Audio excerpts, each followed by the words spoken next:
Hey everyone, I'm Jack Watson, UI UX designer, illustrator, animator, donut connoisseur, and today we're working on an Illustrator typography challenge, and we will be tackling the ominous perspective grid tool, which I'm sure many of us have opened accidentally in the past. Before we get started, in the description below this video, there's links to download your file to create along with us today, as well as some other great resources, other challenges, the Creative Cloud communities, including our Illustrator Discord.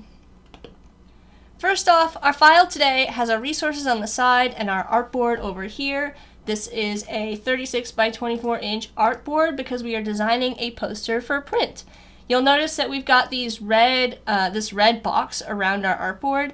Today we're working with print. This is called the bleed. You can access the bleed settings up here in Document Setup.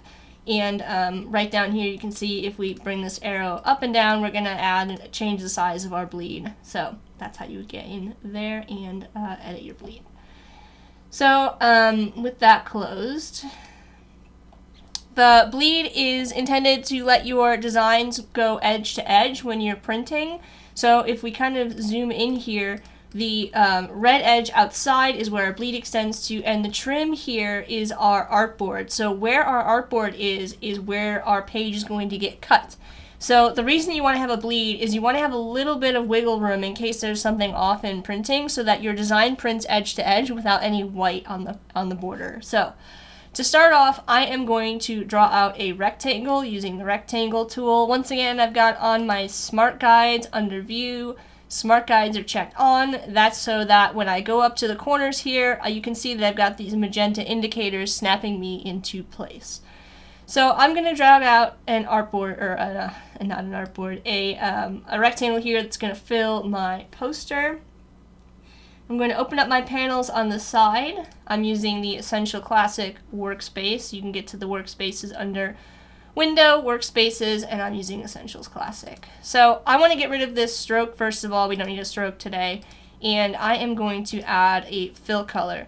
One other thing that I want to note as well is that we are working in CMYK today because we're working for print instead of RGB. CMYK is just the color space for print, but you may have a little bit of a color shift, or might not be able to use like really neon colors like you would in RGB because they're just kind of a different color space. So I'm going to change my fill color here by double clicking on my fill, and I'm just going to pick a color here. I want something bright and eye-catching. Maybe we'll go with something very summery, some like nice yellow. I've been digging yellow lately. Okay, that looks good to me. Oop, let's change that a little bit. I think I dragged it over and then hit OK, or didn't hit in the right order. Okay, so now we've got our artboard, or our fill color here. I want to start to add our perspective grid. So you can find the perspective grid tool over here in the tools panel. It looks like this. You might have accidentally hit it before. When I tap on it, it's going to immediately put this grid in the center of my artboard. Don't fret, this will not print or save with your file. It's just like guides. When you add a guide to a file, it's invisible when you save out your file. They're just visible inside of the file, so you can use them as a tool to line things up. So if you do accidentally hit this, it's easiest to just hit escape, and that'll get rid of your perspective grid. But you can also access the perspective grid under View and Perspective Grid in here. Here you can click to show on and off your grid, just like that, and we'll bring it right back. So there's a couple of, there's all these different, well, there's a lot of these different like little diamonds and little circles on our grid here, and they all have different functions, and they can be a little bit overwhelming at first, but I'm going to walk you through the ones that I like to use to get started. You're certainly welcome to explore all of the options with the perspective grid. You can also find different perspective grids. If you click on View and navigate down to Perspective Grid, you can actually choose to use 1-point perspective, 2-point perspective, or 3-point perspective. By default, we're working with 2-point perspective here today, but you could certainly like switch it up and play with those other options as well. So I'm going to start by dragging this bottom diamond. You can see when I hover over that bottom diamond, it's going to change my cursor to be a move arrow in all directions. So that means I can move this around. So I can kind of get it centered if I zoom out. I can kind of get it centered on my artboard. a little bit more. The next thing that I'm going to do is I'm going to drag out these two far circles. These circles are going to let me extend the width and like change the perspective on my grid. So I'm going to drag them out past my bleed out here, just so I'm making my perspective grid a lot wider. So now it's a lot wider. It's giving me more room to kind of work and make adjustments. So let's just kind of pull this out here, just like that. All right, so now I got it wider, it's filling more of the space, I've got more to work with. I can also drag this top diamond here, and that's going to extend the height, so I can start to make my perspective get a lot bigger. The more you kind of spend time setting this up, the more it's going to be to your benefit when you go to actually create artwork, because it'll give you more room to work with. If you make your grid too small at the beginning, you might not have a lot of room to kind of like you know, create artwork and stuff like that. So we're kind of spending the time right now to set this up so that we're in good shape. I'm going to move this down a little bit more, just using that move. And then this one over here, so we used these inside circles to change the perspective. We can grab this outside diamond on either side here to move our horizon line up and down. So if we pull it down, that's sort of like we're looking down, like from high up at the, you know, this like grid. And if we pull it up high, now it's like we're looking up tall at something, like something's taller than us. For today, I'm just going to kind of set it in the middle here, because we don't need to like, we're not going to like be doing any crazy perspective or anything like that, but you certainly could. And then last thing I'm going to do on this grid is I'm going to drag out these little diamonds here. And you may notice that like it starts to do something and then it kind of stops. That's okay. I'm going to drag them all the way out anyways. When I zoom in and out, that's when it's going to change how those grid lines look. So if I hit the zoom key here, you can see that as we zoom in closer, we get to see more of those guides for our perspective grid. All right, so now we've got our grid set up.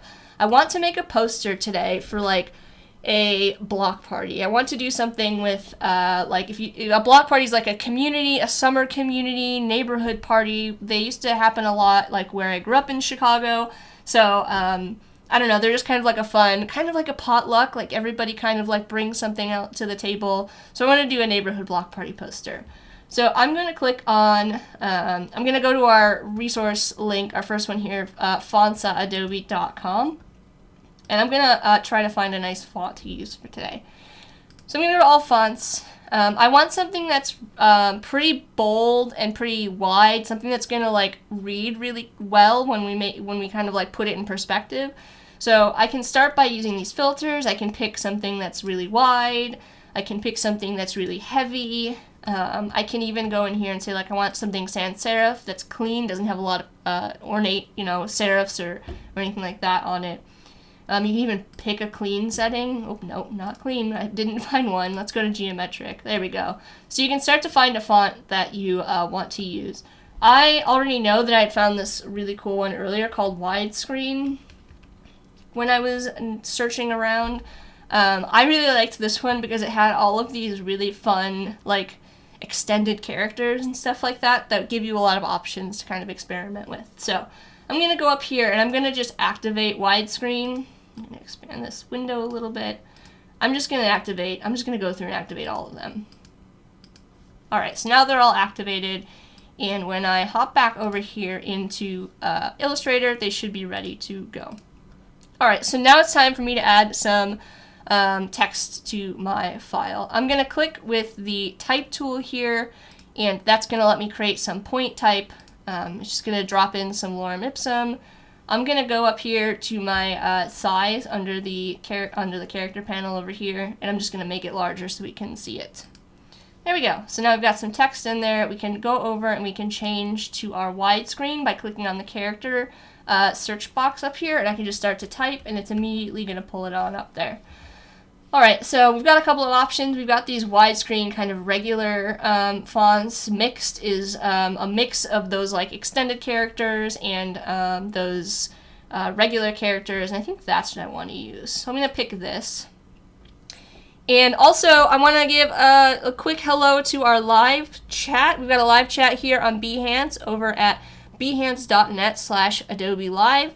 Every day at 11:30 a.m. Pacific, you can chat, ask questions, hang out, Barbara is saying, Jack, Chicago, no wonder we talk the same language. Yeah, were you able to tell? Alright, so I'm going to type in my first line of text here, and that's going to be block, because our title is going to be Block Party. So I'm going to type in B-L-O-C-K. And you can see those really cool kind of extended characters that we've got going on here, right? So I want to create some text in perspective that kind of folds like a staircase, like it's got like folding, kind of like perspective edge to it, right? So I'm going to set this up kind of like imagining that if it was a box that I was unfolding. So I'm going to start with my first text here, and then I'm going to hit Command-C and Command-F to make a copy of that. And then I'm going to make one more copy, Command-C, Command-F. So now we've got the 3 pieces of our folding text, right? When I click on this text in the center here, I want to flip it because it's going to be the fold that sits flat on my staircase. So if I select the center text there, I can go up to Object, Transform, and I can choose Reflect. And I'm going to choose Horizontal. So now I've got my text folded, my folded text there upside down. And it looks like Stony is asking, how do I reset the perspective if I messed it up? You can go up to View, Stony, Perspective, and you can go down to 2-point perspective, and you should be able to just hit 2-point normal view, and it will reset your view for you. Alright, so I'm going to zoom back out, and it's going to be easier while we work with this. Oh, Aaron in our live chat's also asking, how could I close the perspective grid if I often open it by accident? Just hit Escape. Escape is going to be the easiest way to do it, or you can go up to View, Perspective Grid, and choose Hide Grid. I'm going to change the color of each of my lines of text here so that it's easier for me to kind of tell what's happening while I'm working with them. If I have them kind of all the same color, it's going to get confusing really fast. So I'm just going to make this one, I'm going to make like a gradation of colors, maybe something that's like goes from like a sunset color since it's kind of a summery feel. So I'm going to pull down here and I'm going to grab like a nice orange to start off our sunset. Ooh, that's a little bit light. Let's go a little bit more like something like that. Okay. And then I'm going to grab a red for this part, thinking about the colors that make up a sunset. And then I'm going to go with a purple for this bottom one. I love purple. Such a fun color. Okay, so now we've got a couple of colors here. And let's kind of zoom on in. Now we're going to use a different tool here, and you can get to it by holding down on the perspective grid and choosing the perspective selection tool. And this is going to let you work with things in perspective and be able to like scale and manipulate these text blocks as we line them up. So I'm going to grab my first text block here, which is ironically block. And if you take a look at this little widget that's up in the corner, you'll notice that it's got these sides, left, right, and horizontal, and they've got colors. And these colors actually match the colors of our grid. So if we click on the left, we've got blue. If we click on the right, we've got orange to match the orange on this side. And if we click on the bottom, it's going to be green to match the bottom. So when we drag, we want to think about which one we want to drag in. So in this case, we want to put the text in the left grid. So we're going to click on that left grid. We're going to click on our text, making sure we've got the perspective selection tool, and we're going to drag it up. And as I do that, it's going to move. You can see my little red box moving around with my cursor. It's moving that text in perspective. So I can kind of just align it here. I'm using the center guideline as like where I want this to be aligned. So I'm going to have this text kind of like aligned to that center line there. And I'm just going to release. So now I've got this block text and it's kind of aligned, you know, close enough to that center grid. I'm going to zoom back out. Now for the second text, I want to pick the bottom on our perspective selection tool. I'm going to pick the bottom because I want this text here to be aligned to the horizon or horizontal. I don't know why I keep saying horizon. And we're just going to drag it up until it kind of aligns to my up top text there. It's going to change a little bit, but that's okay. We can zoom in. And then with our perspective selection tool, whenever you have this active, it's going to let you manipulate the text in perspective. If you try to click on it with the direct selection tool, it's going to give you, it's usually going to give you an error that says like, oh, it doesn't work with perspective. So if you want to keep it in perspective, make sure you're using that perspective selection tool. So you can see that I can scale it up using the perspective selection tool by grabbing the corners, and I can just kind of move it around by grabbing it at the center. So if I hit Command Z there, you can see that I've kind of scaled it up and moved it into place so that it is aligned with the kind of edge of my text there. So now, because I flipped it upside down, the B is like lining up with the bottom there, the L lines up with the bottom of the L, all of my letters kind of line up with the text that I chose. And if this is getting too hard with the smart guides, I can go up to View and turn off smart guides, and that'll let me just kind of eyeball it. And then we can scale it up using our tool here. Whoop! I accidentally moved it with the danger of moving it with the tool not selected. Always want to make sure you're using that perspective selection tool to move things around.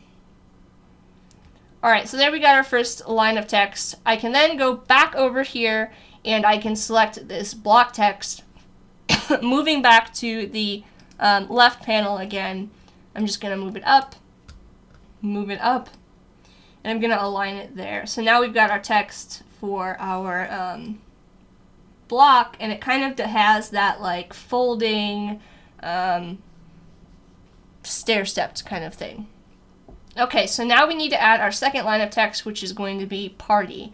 So I'm going to go type out party by selecting the text tool and making some point text. I'm going to type out party, and I'm going to do the same thing. I'm going to make a copy using Command C, Command F, copy and paste in front, Command C, Command F, copy and paste in front, and I'm going to flip this middle one, transform, reflect, horizontal. We're going to hit OK. I'm just going to drag this. So we've got them all lined up in our kind of like expanded box kind of view, right? I'm going to use the eyedropper tool, and I'm going to select the color that we need for each of these lines of text. Just like that, so that they match. And now this time I need to use the right panel over here. The right panel. So when I click on the right panel and I drag it up, now it's going to align to the right panel. I'll drag it up so it's pretty much close to that where that like bottom edge of the K connects. There is something different we need to do this time with party, however. If we just drag party using our bottom horizontal panel there, it's going to drag it and it's going to be in the same perspective. We want it to be going this way. And there's kind of a quick, easy way to fix that. You can just grab the regular selection tool, click on the, see where the corner hovers, that like rotate indicator. I'm going to hold down Shift and drag to the like counterclockwise. The text is going to go around counterclockwise so that the Y is moving up. So now we got vertical text. And now when I click on the perspective selection tool and I drag, it's going to be in the correct perspective. Just kind of a way to orient. Illustrator's trying to like orient the perspective, and so it's just kind of a way to say like, hey, this is actually what I want you to do. Alright, so I'm going to hover over and see that little scale corner. I'm holding down Shift while I do this to constrain the shape so it's not getting kind of all weird. I'm not like extending it out and stretching it or anything like that. So finally, let's grab our panel again over here, the orange one on the right, and we're just going to drag up and place our text over here just like this. Scaling it up. We can zoom in to double check that we've got this pretty well aligned here. Making sure that we use our perspective select tool. Okay, so that looks pretty good to me. We've got like our accordion text going on. So I'm going to go back up here now, and I'm going to actually just turn off my perspective grid tool because I don't need it anymore. I'm going to hit hide grid. We're going to zoom out. So we need to do a little bit of adjusting here because right now our text is pretty small and it's a little bit hard to read. So I'm going to, with the selection tool, not drag my artboard. I'm I'm actually going to go in here and I'm going to lock my artboard by opening up this arrow here under your art to expand our layer panel. I'm going to lock the background. Now when I drag to select, I'm only just going to be selecting everything that's not locked. So now I'm going to hit Command G to make a group of all of my party text. I'm going to select the block text and I'm going to hit Command G to make a group of that. Select both of my text groups here, and I'm going to hold down Shift and Alt to scale, constrain scale from the center. So we're going to scale it on up. I'm going to go up here and I'm going to turn Smart Guides back on, since I'm going to want to like have these, maybe we'll have them like stacked so that they fit a little bit better here. And I can scale this one up. Okay, that looks pretty good to me. Maybe we'll scale this up a little bit more. Alright, so now we've got our block party text. I can group this by selecting both, hitting Command G. And now I can go up here with this text selected to these align options, and making sure that align to artboard is selected. I'm going to hit horizontal align center and vertical align center, and that's going to center my text onto the artboard. So now let's add a little bit of, I'm going to scale this up a little bit more. Let's add something to the background, something to add some visual interest. I'm going to grab my pen tool. I'm going to click on the corner over here for B, where it kind of highlights that there's an anchor. I'm going to do the same thing over the K. I'm doing this because I want that angle. So I've grabbed that angle essentially with my tool here, with my pen tool. I'm then going to switch to the selection tool, and I'm going to grab this corner, holding down Shift and Alt. I'm going to scale from the center until I kind of reach that artboard. Then I can go over here, I can scale holding down Shift to reach that other artboard. Now I'm going to go back to the pen tool, and when I hover over this and I see the little minus on my pen, I'm going to click. That's going to start the path again from that point. And I'm just going to follow along this top using Smart Guides to make sure that I'm aligned. Then I'm going to change this color to something lighter so we can see it by double clicking, going out to a lighter color. There we go. We can use the direct selection tool, click on this anchor point, holding down Shift, click on the other anchor point, and we can hold down Shift and drag up to add a little bit of space. Can do the same thing down here, following these lines. Use our pen tool, scaling this up using Shift and Alt to reach the end, holding down Shift, and I'm going to reach the end over here. I'm going to move it down a little bit this time before I go ahead and scale, holding down Shift and just dragging it down. And I'm going to complete the shape again. Just like that. Alright, and then maybe we want to add really quickly a shape to the center here, just kind of a little triangle cutout.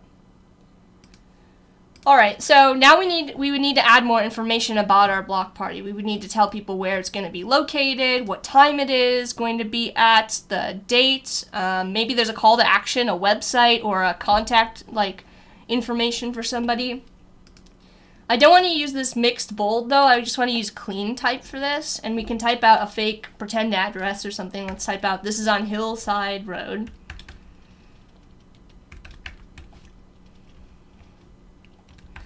We can put that up here,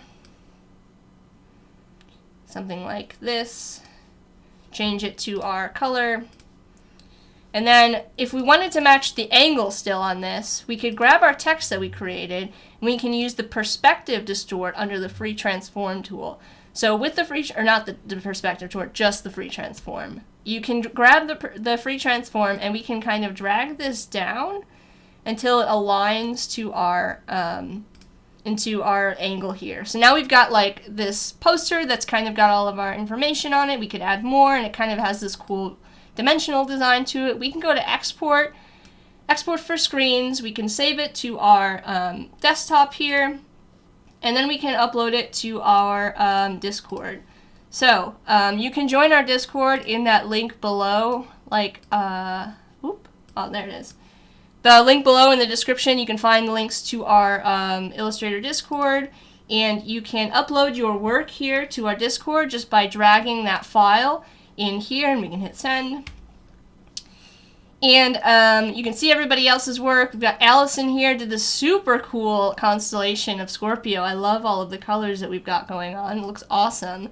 Also, Mitsu did a cool Draco the Dragon. But that's going to be it from me for today. Thank you all for joining me for an Illustrator typographic challenge, working with the perspective grid and perspective selection tool, creating some text in perspective for a poster. We are live every day at 11:30 a.m. Pacific time at behance.net/Adobe Live, and make sure to stay here on Behance for more live content. Bye, everyone!